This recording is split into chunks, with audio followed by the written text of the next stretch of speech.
All right, Steve. Well, let's talk about some common pesticides that a lot of people don't understand what they do.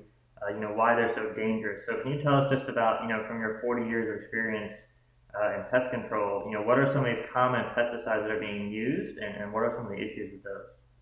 Well, that's an interesting question. There isn't a safe pesticide.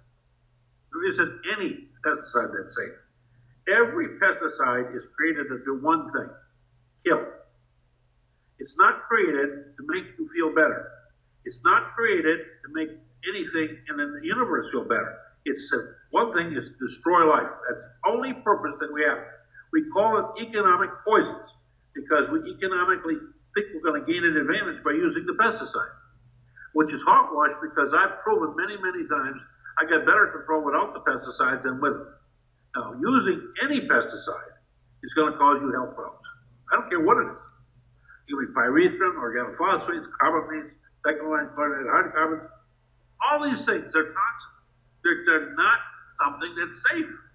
There's nothing you want around you that's a toxin. You just don't want them. However, people want to sit back and say, well, I got to kill something, so they buy a can that says it kills this, and they say, well, that's what I have. I'll take and use that. They don't even understand what the contraindications are, what the health problems are. Now, we're bigger than the bug, so it takes longer for us to react. But the research that I've been working on, and I've read this new book that we're going to work together on, is about high blood pressure. And virtually high blood pressure is caused by toxins. A study was just done in Uppsala, Sweden, and showed that people that have exposure to toxins are sick, have high blood pressure. But every man, woman, and child that's going to listen to what I'm saying to you has 300 poisons in them that weren't there in their grandparents. What does that do to you? It's not 1 and 1 is 2. It's 1 and 1 can be 10,000. It's like putting ammonia safe, bleach is safe, but the other you're dead. What do all those counter things do? What's the synergistic effect on them? We don't know. No one knows. And no one has ever tested any pesticide to see for safety. The only thing that's tested in a pesticide is the maybe 1 or 2 or 3% called the active ingredient. They ignore everything else and call it inert. It's not inert. It's sometimes far more toxic than inert that you have in the active. One of the jokes about that is a thing called diclofol. Diclofol had the inert as DDT. DDT was banned. They still used it as an inert. How do you know that? I know it because I study. Now, no one bothers to go down the road and say, what happens if I do this? They say, well, I have a bug. I've got to get rid of it.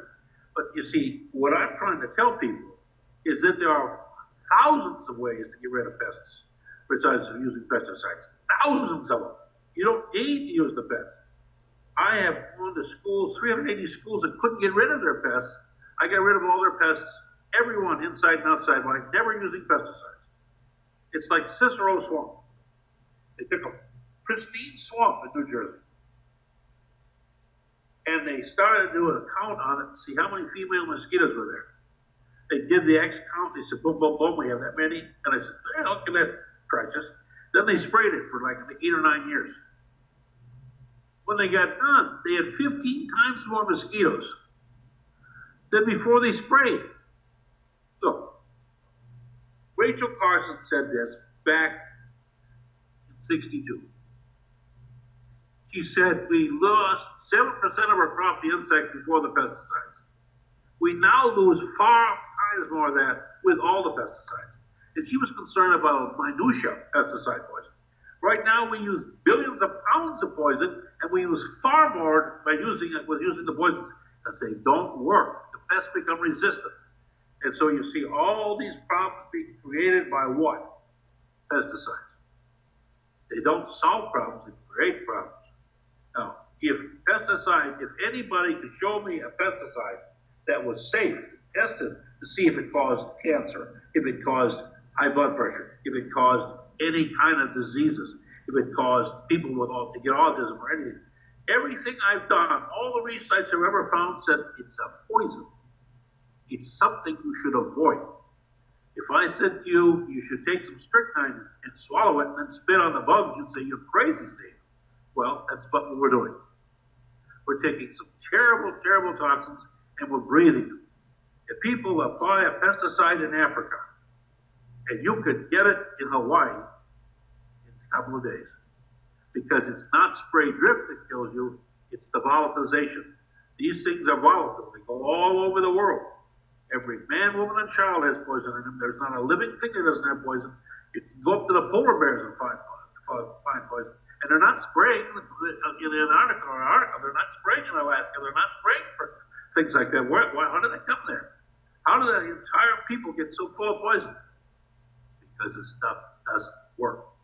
There isn't a safe poison. So which poison do I recommend? None. Which poison should you use? None. What should you do? Find any safe alternative. My mother taught me pest control a long time ago when I was a little boy. She said, Stephen, shut the door, you're letting in the flies. Now you can stand here with a can of rain and kill the flies as they come in, or close the door.